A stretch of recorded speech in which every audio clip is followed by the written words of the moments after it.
দেখুন বন্ধুরা, কি অসাধারণ খেলার ব্যবস্থা করা হয়েছে। একটি বক্সের মধ্যে 3 রঙের বল রাখা হয়েছে এবং 3টি বল রাখার পাইপ বানানো হয়েছে। তার মধ্যে আগে যে এক কালারের বলগুলোকে রাখতে পারবে সেই বিজয়ী হবে। দেখুন খেলা শুরু হয়েছে এবং সে অন্য কালার বল উঠানোর কারণে সে বাদ পড়ে গিয়েছে।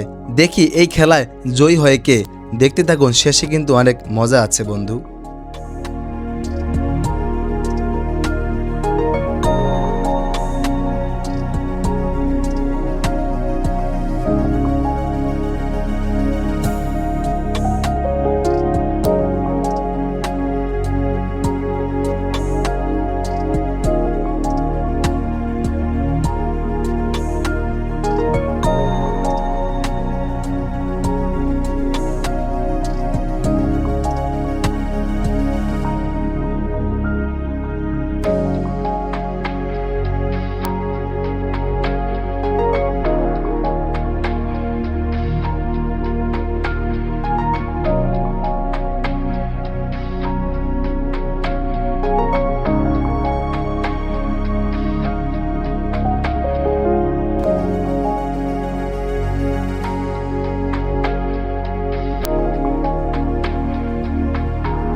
ভিডিওটি শেয়ার করে দিন বন্ধু।